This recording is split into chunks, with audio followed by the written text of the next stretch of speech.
Kumbame bundu ja Kongo. Kumbame bundu ja Kongo. Kumbame bundu ja Kongo.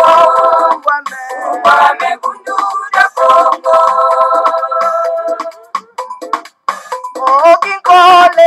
Kole ku Kongo ya mwenyika. Ina ya tena mani mumbandwe. Mukuluza kanda ja Kongo.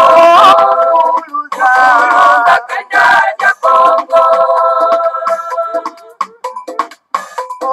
Vita Kongo ya mwenyika.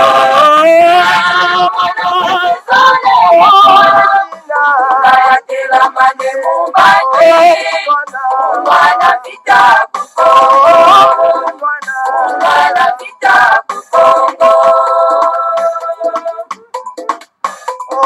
Kiaje Kongo ya mwenyika.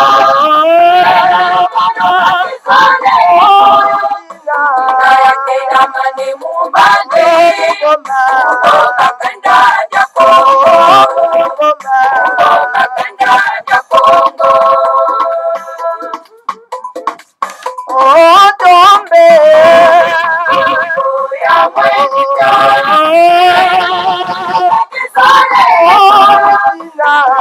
Tela mane mumbandwe.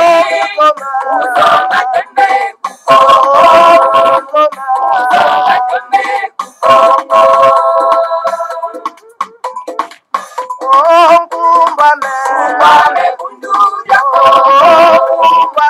Kumbame bundu ja Kongo. Kumbame bundu ja Kongo.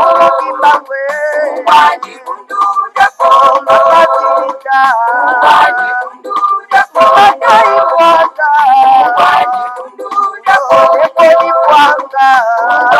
bundu ja Kongo. Kumbame bundu ja Kongo. Kumbame bundu ja Kongo. Kumbame bundu ja Kongo. Kumbame bundu ja Kongo. Kumbame bundu ja Kongo. Kumbame bundu ja Kongo. Kumbame bundu ja Kongo. Kumbame bundu ja Kongo. Kumbame bundu ja Kongo. Kumbame bundu ja Kongo. Matondo mingi bama batata bandeko balandi ya Kongo bololo kumbwame bundu dia Kongo tala biso wana toye lisusu bongo mesano na pokwa na lelo pambate lelo ezali ya solo pena tuka bama batata bandeko balandi ya Kongo bololo mokolo mwa mposo mokolo mwa zomi na mitano ya sanza ya mbomo boya koto mibale na tuku mibale na mibale tokomi bongo na ngonga ya zomi na mine na miniti tuku mitano na sambo elingi koloba ngonga ya mibale na miniti tuku mitano ya sambo na sima ya nzanga. Bama tata bandeko balandi ya Kongo bololo topesi bino banso bayenge. Bambote pe balosako na bino banso ezali ya bino molobeli mbuta bopele bobala elingi koloba malamu koloba. En tout cas, bama tata bandeko balandi ya Kongo bololo toyei poto koka solo peta tuka kosolola na pokwa na lelo. Yango na tokopesa nano bayenge kino na biso solo pena tuka na le grand maître ne mondanse milongi ya Kongo ne makandala. En tout cas, l'homme ya ere ya verso bama batata bandeko balandi ya Kongo bololo. En tout cas, esengeli vraiment tokoka solo pena tuka kopesa ye solo pena bayenge na ye bambote pe balosako na ye kuna na kati na palais royal na molongani na ye.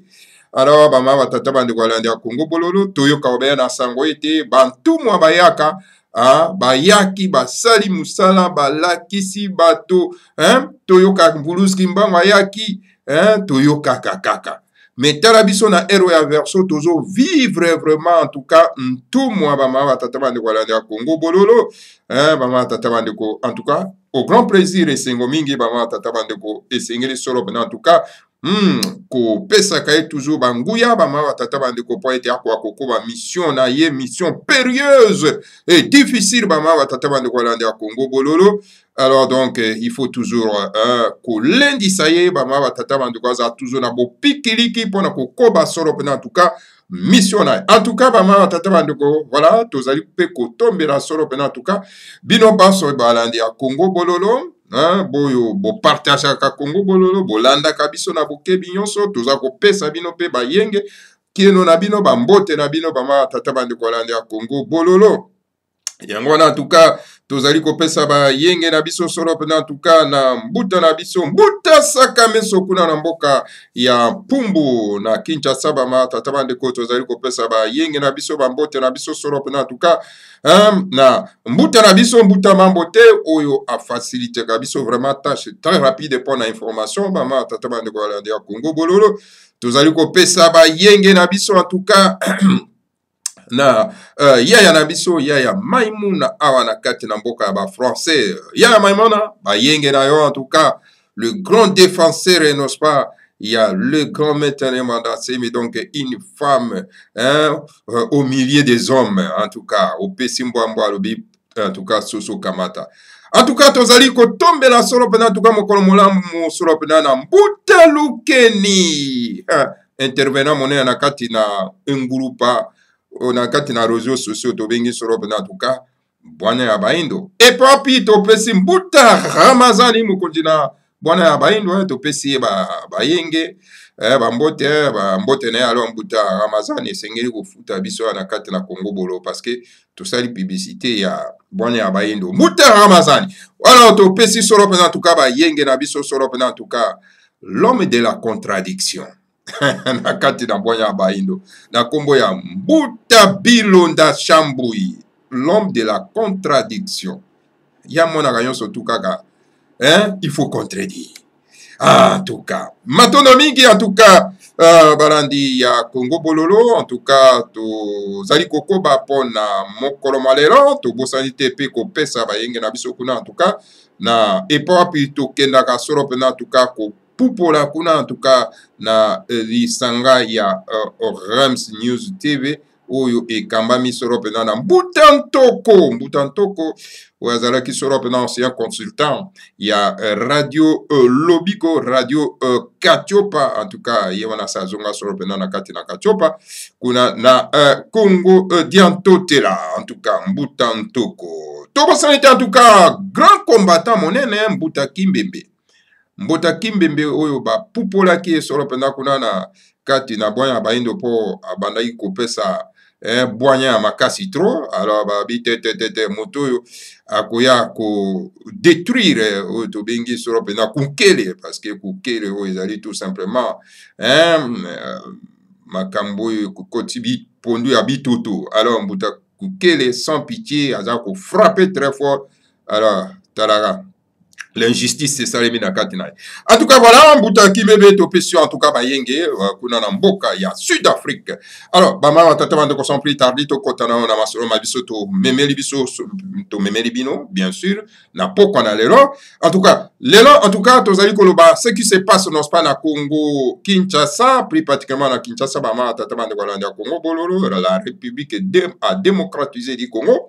Et par puis to moni bilili o ekomela kibiso solo pena tata bande ko en tout cas garde républicaine garde corps ya monsieur Chilombo bakendaki solo pena ko saccager solo pena en tout cas tata bande ko résidence ya monsieur Kabundu wa Kabund kuna ezalaki matata parce que Kabund azali solo pena en tout cas le président intérimaire ya UDPS Union pour la démocratie et le progrès social parti au pouvoir. Alors donc, garde du corps, non pas, il y a monsieur Chilombo qui ko saccager, ko détruit tout dans la résidence. Il y a un vice-président, il y a Assemblée nationale, monsieur Kabundu wa Kabund, en tout cas. Alors, qu'est-ce qui se passe qu'on a na katina Congo, bama tata bande ko na Congo bolo, bande ko na biso baluba ba komi ko bunda bango moko na kati ya Kinshasa to ndengeni wa tata bande ko. Monsieur Kabundu Kabund azali solo pendant vice-président Assemblée nationale et puis donc président intérimaire il y a IDPS Union pour la Union pour la démocratie et le progrès social, hein, il a fait Monsieur Tshisekedi wa Mulumba. Alors, donc, Yé Azali Solo, en tout cas, président intérimaire, parce que ça, il y a une élection pour désigner, en tout cas, le président, il y a IDPS pour le moment. Alors, donc, voilà, l'ancien président, il y a IDPS, soit commis président de la République a démocratisé du Congo. Donc voilà, garde corps naïe, qui a saccagé sur en tout cas, résidence, il y a M. Kabundu Kabunda. Alors, bango mi bale, bango tout bazali, baluba, tata bande kwa Congo bololo, est-ce que comme guerre ya baluba, awa, na kati ya Kinshasa, toboni tata bande kwa Congo bololo. Yamana tokende ko consulter sur en tout cas Congo Dieu to les grands maîtres de mandaté makonga akomaka sur en 2014 par rapport azali ko pesa sur en tout cas mateya na bandeko na biso ya baluba alors tokomeka kolanda ngo pe ana kati na Congo bololo toye banano maye oyo en tout cas les grands maîtres de mandaté mi akomaki pona ko pesa lokola toli na kati na Union de Timanti, la Confédération de l'Afrique centrale. Alors, tata bandeko, donc, situation, elles allaient un peu trop critique.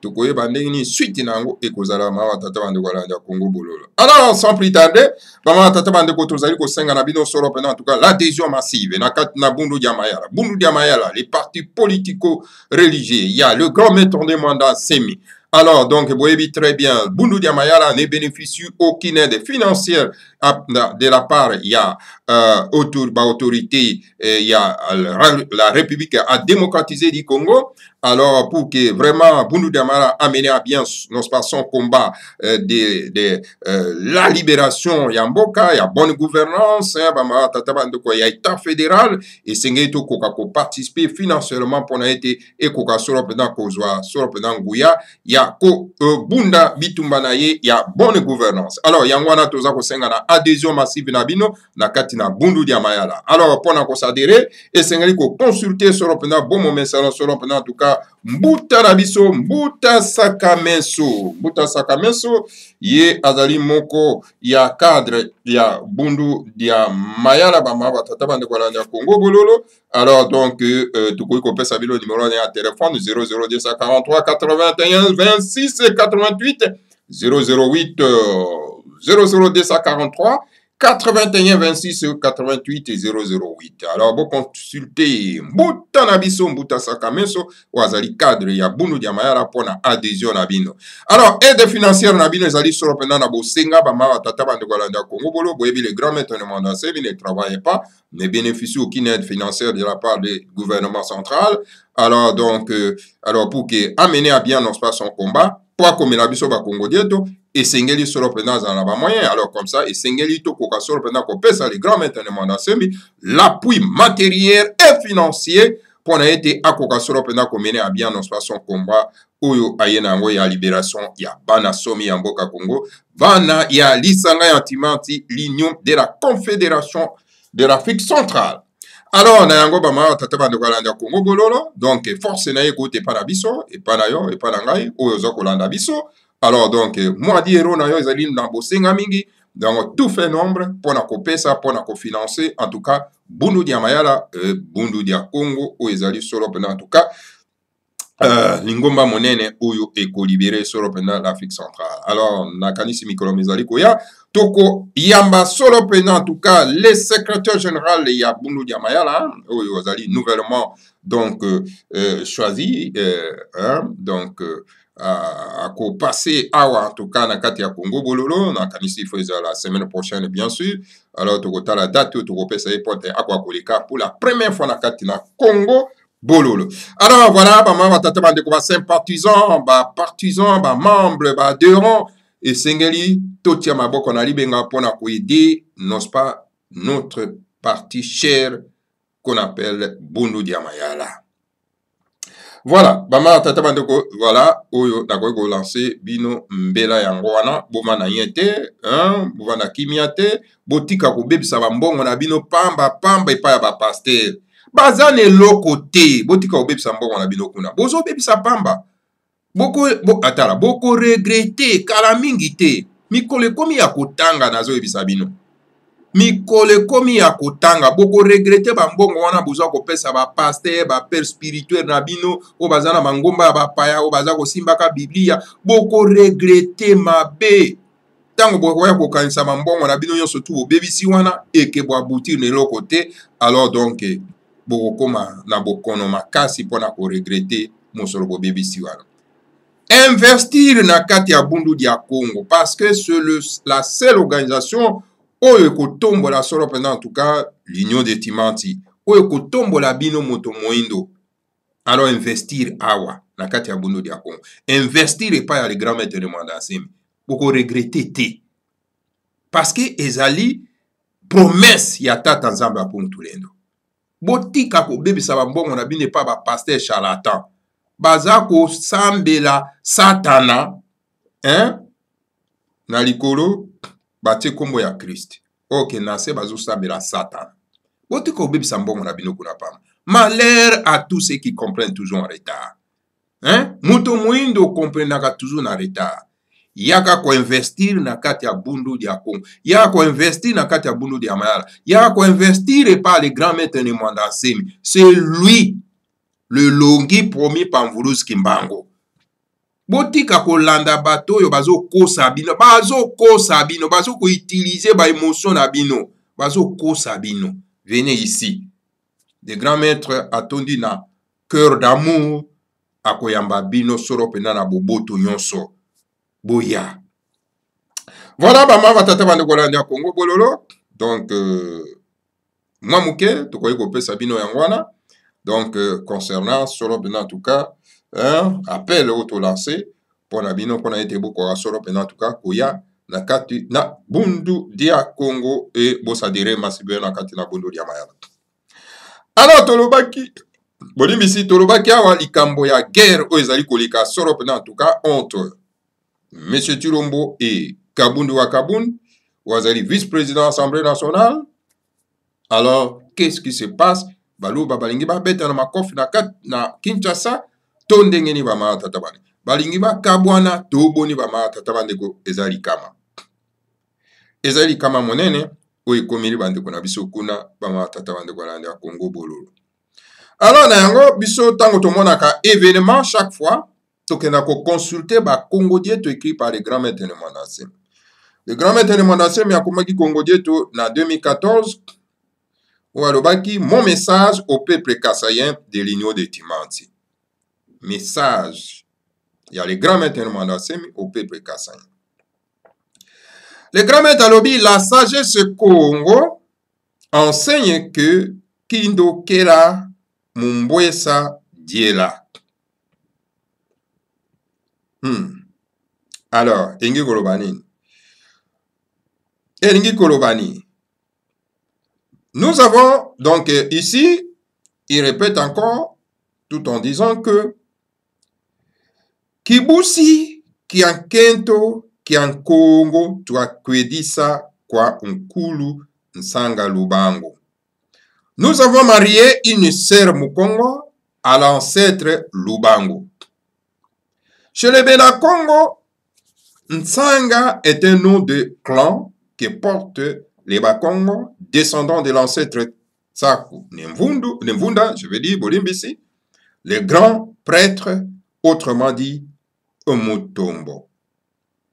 Alobi, le grand maître de Mwandasemi alobi, en tout cas, Tobala, donc, sœur, Tobalisa sœur à Mukongo, et pas ancêtre Tsaku Lubango. Et pas babena Congo, Nzaka ezali kombo ya libota oyo ba descendant ba Congo ya Koko Ntsaku Nemvunda wazalaki grand prêtre monene autrement babengi Mutombo. Dans le territoire de Manianga, secteur Mongolowara, les villages partenaires du savant, inventaire du Manadiar s'appelle Mutombo Yalala. Le village de Mutombo se trouve aussi au Congo d'Iafoi. En langue kikongo, le mot Mukulu veut dire un ancêtre. Le mot vidi qui donne le mot vili, exemple de Bakongo de pointé noir, qu'on appelle les vili, est un nom dit des clans du saint ancêtre Tsaku, le grand prêtre du royaume du Congo. Le grand maître de Mandase Malobi, dans le territoire ya Manyanga, secteur ya Mongolubana, na kati ya mboka ya partenaire ya savant inventeur monene ya Madia, abengami kombo ya Mutombo ya Lala. Alors na kati ya mboka wana Mutombo ezali na Congo diafwa na lokota ya Kikongo, babengi yango kombo ya Mukulu engi koloba donc nkoko vidi oyo epesi kombo ya vili, exemple ya bakoko ya bakongo plutôt ya pointe noire oyo babengami bavili. Ezali kombo ya mboka ya Mosantu Tsaku oyo azali grand prêtre ya royaume du Congo. Le mot Lubangu est un nom de clan que portent les Bakongo, descendants de l'ancêtre Panzu, les forgerons et guerriers du royaume du Congo. Omoni yomoko ke kombo ya Lubangu ezali kombo ya libota ya Bakongo balataka o bazali ba descendants ya ancêtre Panzu. Ancêtre Panzu azali donc forgeron, hein, c'est un guerrier au royaume ya Congo. Muzinga, Nzinga, Nzinga est un nom du clan royal Congo qui s'appelle aussi Kinanga, qui devient Kananga dans l'état autonome du Kasaï. Alors Muzinga, Nzinga, ezali kombo ya libota ya bakonzi, hein? Ya clan royal ya bakonzi. Oyo babengami aussi Kinanga, oyo koma Kananga, oyo ezali na kati état autonome ya Kasai. Exemple, le roi Nzinga Nkuvu, le roi Mvemba Nzinga. Exemple yango.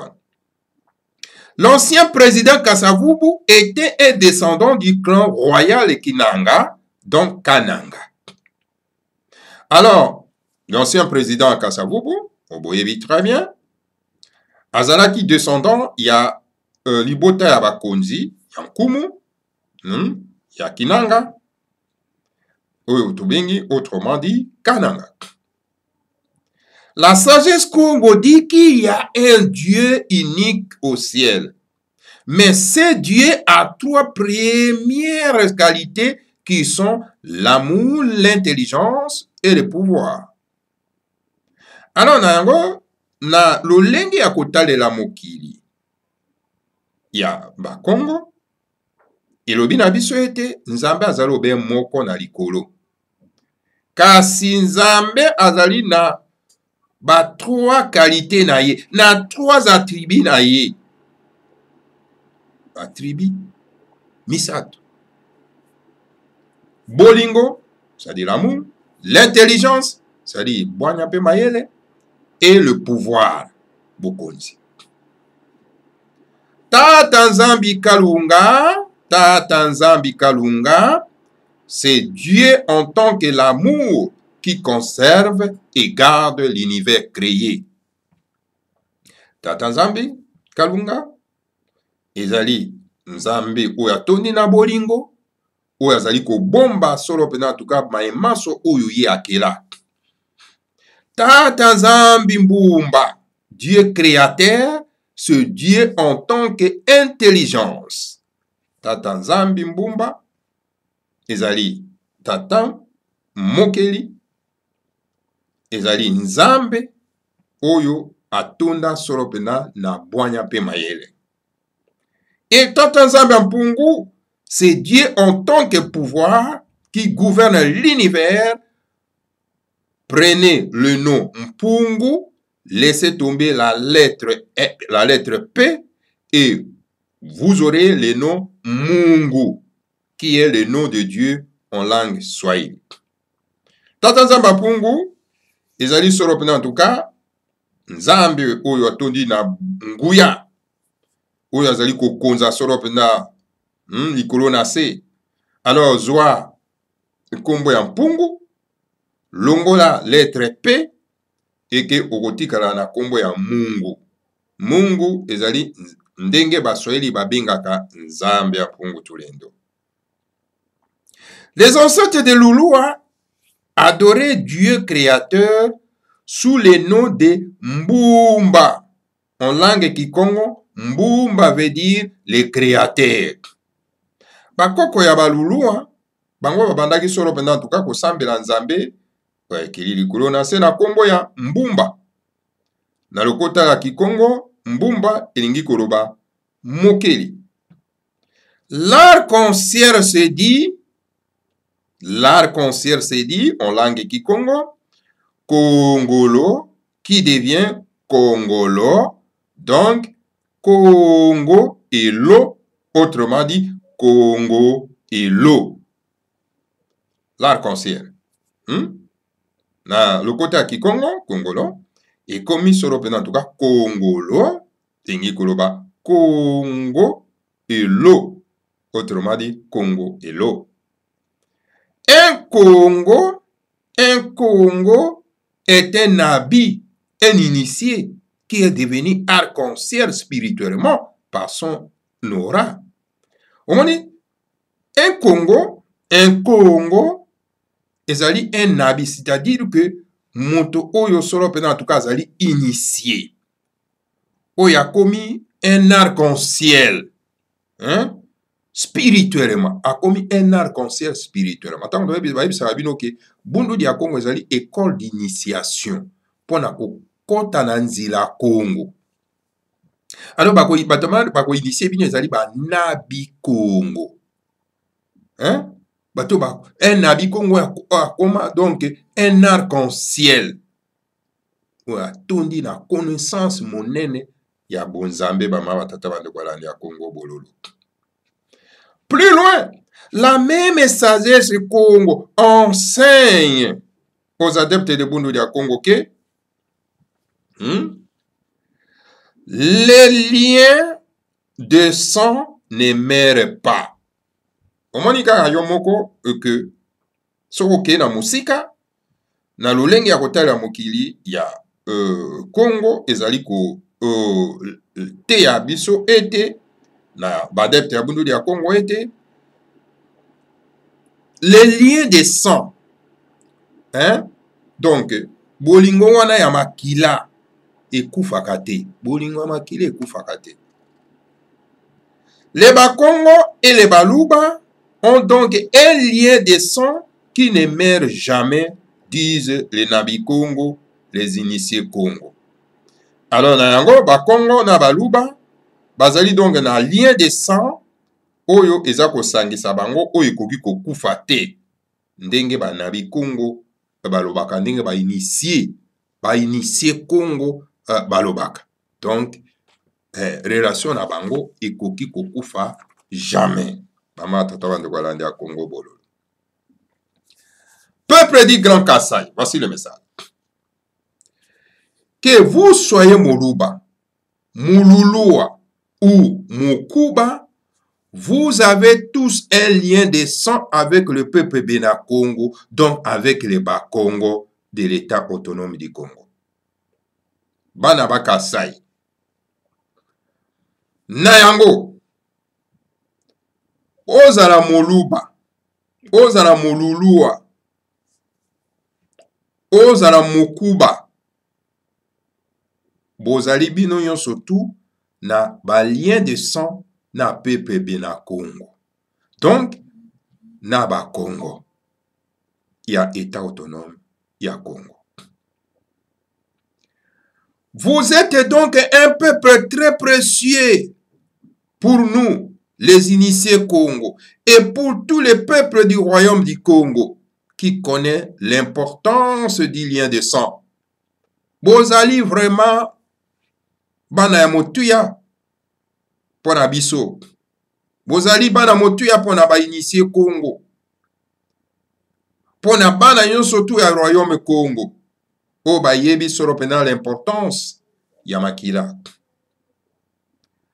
Le génocidaire communiste Lumumba a tué 283 Baluba à Bakwanga. Vous voyez pourquoi le président Kasavubu, votre oncle, a révoqué Lumumba. Alors, vous voyez bien, très bien, génocidaire na Kombo ya Lumumba, a Bomaka 283 Baluba na Bakwanga. Vous voyez pourquoi le président Kasavubu, oncle Nabino, a Longolaka Yesoro Penda na Esika ya premier ministre. Le maître Jésus disait, tout royaume divisé contre lui-même court à sa perte. Ainsi, ne divisez jamais le grand Kasaï contre lui-même. Omoni, mokonzi ya Bayuda alobaki ete mabota nyonso tu, royaume nyonso tu, oyo ezali ya kokabwana yango moko, alors ekendaka solo penda na kokufa. Na yango, bokabwana te. Bokabwana te bino, ma grand Kasaï. Bokabwana te bino na bino. Bitumbo ezali kobunda entre Kabundi na Tshisekedi. Ah, Zamatata. Le grand-mère a commencé Congo Dieu depuis 2014. Est-ce qu'il voyait ça déjà? Ah, voilà. Car vous êtes le centre de l'union de Timanti. Ainsi, notre capitale de l'Afrique centrale sera dans l'espace culturel du Grand Kasaï. Car en effet, une ville royale somptueuse du genre de Dubaï sera construite près de Kananga, je veux dire, et elle sera la ville de toute l'Afrique centrale. Et elle sera la fierté de toute la race noire mondiale. Nayango, bozali solo pena en tout cas, bana oyo bazali solo pena, liboto ezali solo pena akati ya lisanga antimanti. Capitale ya lisanga antimanti, ya Afrique centrale, et kozala solo pena na espace culturel na bino ya Kasai. Pambate, ville moko ya munene ekotongama solo pena en tout cas kuna na Kananga. Ekozala solo pena ville ya Katiopa ya kati mobimba. Ekosala solo pena lolendo ya bana somi ya baindo na kati ya Katiopa pena mokili mobimba. Cultiver entre les différentes communautés du Grand Kasaï l'esprit de fraternité, car en ma qualité de chef saint de la race noire, je ne veux pas voir des guerres qui opposent les Noirs entre eux. Soyons unis et car l'union fait la force. Ingeta, Ibobo et Ibobo. Le grand maître de Madase Marobi et Sengeli Boko Kasolo Pena Kotonga Bolingo Nakati Nabino Nakati Yamabota Nabino Yakasai. Boton di sasoro pena ne limu ya boyokani. Pambate, na kalite na ngai ya molakisi malamu, ya bana, ya baindo, na lingi komona te bitumba ya pamba o ezali kosalema entre baindo na baindo. Bozala na boyokani, bozala na bomoko, pambate, na bomoko nde epesaka nguya. Ingeta. Ibobo. Ibobo. Voilà. Bama Tatavan de Gualanda Congo Bololo. Donc, les Congo Dieu écrit par les grands maîtres de Manda 5000, les grands maîtres de Bondo de Congo, chef de l'Afrique centrale, Kinshasa, le 8 août 2014. Depuis 2014. À comment qu'il y a. Mais les noms sont qui tozo comme moi, M. Kabundi, Azali, vice-président de l'Assemblée nationale, na, bagarde, il y a M. Chilombo. Alors, il dit que la guerre entre M. Chilombo et Kabundi, quoi, Kabundi. Donc, le débat louba, oyo, bazangi esprit, ya fraternité, ya boyokani, bakomi kobunda na Kinshasa. Et les grands maîtres de Mandasem avaient déjà donné les tolis. Ah, voilà les grands visionnaires. C'est lui qui voit beaucoup plus loin. Au moins, bozo beta balle. Bozo ta la balle en différé. Ok. Match sezwana nango deza ilonga. Bundu dia Congo. L'organisation qui va changer l'axe du monde. Et les grands maîtres du monde dans Semi. Grand Maradona. Grand visionnaire. En tout cas, Matondo. Matondo mingi bama batata bande kwa landia Congo bololo.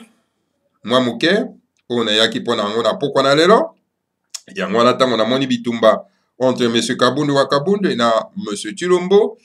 Yango na kende ko consulter ba manuel nga kenda ka ko consulter ba manuel le grand maître de mandat pour nazana ngotala ibele. Na ke ko consulter na ko kutana. Yango tango na kutani na yango na yeko pesa bino yango pour pesa bino matière à réflexion. Pour boyeba qui est né mandat Semi. Hein? Pour bino hein? Bato a distraction. Baindo balingi distraction. Boyebite qui est né mandat Semi. Il écrit toujours en avance.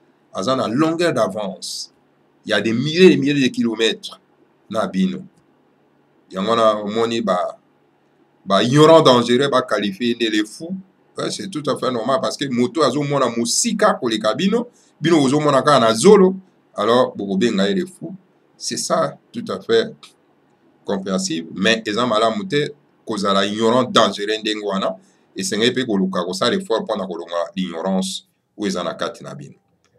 Voilà bama batata bande kwa landi ya Congo bololo to komina suka ya manaka mabiso na poko na lona akika na lombango pona pesa bino solo pena en tout cas. Atangela bino Congo diete oyo et pesa bino matière de réflexion. Bama tata bande kwa landi ya Congo bololo. Alors na mona bande ko balobaki likambo etali pona usuki sa bolimbisi likambo etali visite ya Tino, toujours là, et pas les grands maîtres de mandat Semi. Alors, donc, pour Nayango, toko sala nano ba commentaire peut-être prochainement, tango, toko zoa soro pena en tout cas, maman tataman de wala da Congo bololo, ba visite na bango soge silinde ko toko yeba ko sala ba commentaire na yango, maman tataman de kotongi ko anticiper te, toko pesa bino yango sima toyebi solo ke Tino tuzolana akane kokutana le grand maître de mandat Semi effectivement basolaki alors c'est fixé qui aussi d'autres rendez-vous. Bon, on verra prochainement dès tokoya kosala solo en tout cas l'analyse et le commentaire là-dessus. En tout cas bama tata bande Congo bololo. En tout cas matondo mingi na bino banso kolandi biso, que le Seigneur à Congo vous bénisse tous, nous bénisse tous, bénisse les grands maîtres de mandat Semi. Et bénisse l'igno de Timanti, l'Isanga ya Mana Somi ya Kachopa. Alors, totiki bino na loyembo, l'Afrique sera construite na lolenge ya Ekipata. Voilà, a dit le grand maître de Madase. Matoni. Mvuka yantimanti, Afelika yampa di finamene tuwa, Kabu ya bakeluba. Uluzorora batanda wakungu tulendo, Makanda mababusa mafutuka yotama, Osawe nina ninga masina makikulu, Kongo ya futuka Kongo. Uluzorora batanda wakungu tulendo, Makanda mababusa mafutuka yotama, Osawe nina ninga masina makikulu, Kongo ya futuka Kongo. Afrika ya Afrika ya panina tumba. Afrika ya panina mene tumba. Afrika ya Afrika ya panina tumba. Afrika ya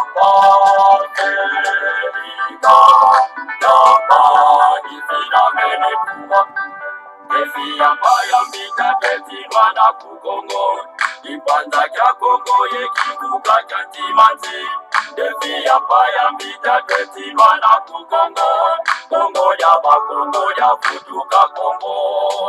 Efi ya paya mita twetima na kukongo. Ibanza kya Kongo ye kivuka kya timanti. Efi ya paya mita twetima na kukongo. Kongo ya bakongo ya futuka Kongo. Afrika ya Afrika. Afrika ya pali na tumbo. Afrika ya Afrika. Ya pali fina mene tumbo. Afrika ya Afrika. Afrika ya pali na tumbo. Afrika ya Afrika.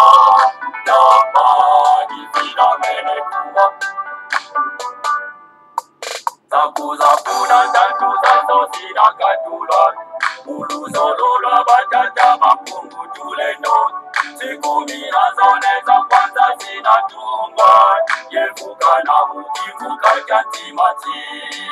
Zakuza kuna tantuza sosina katula. Mulu solo batata mapungu tuleno. Sikumi na zone za kwanza zinatunga. Yevuka na mukivuka jantimati. Afrika ya Afrika. Afrika ya pali na tumbo. Afrika ya Afrika. Ya pali fina mene tumbo. Afrika ya Afrika. Afrika ya pali na tumbo. Afrika ya Afrika. Ya pali fina mene tumbo. Sikumi na zole za kwanza zinatungwa. Kongo kuimaka ngubengela kuvanguza mi. Oyo makatanga kivuku bangi chwapa. Kasaimu kivuka chantimanti. Sikumi na zole za kwanza zinatungwa. Kongo kuimaka ngubengela kuvanguza mi. Oyo makatanga kivuku bangi chwapa. Kasaimu kivuka chantimanti. Afrika ya Afrika. Afrika ya pali na tumbo. Afrika ya Afrika. Ya pali fina mene tumbo. Afrika ya Afrika. Afrika ya pali na tumbo. Afrika ya Afrika. Ya pali fina mene tumbo.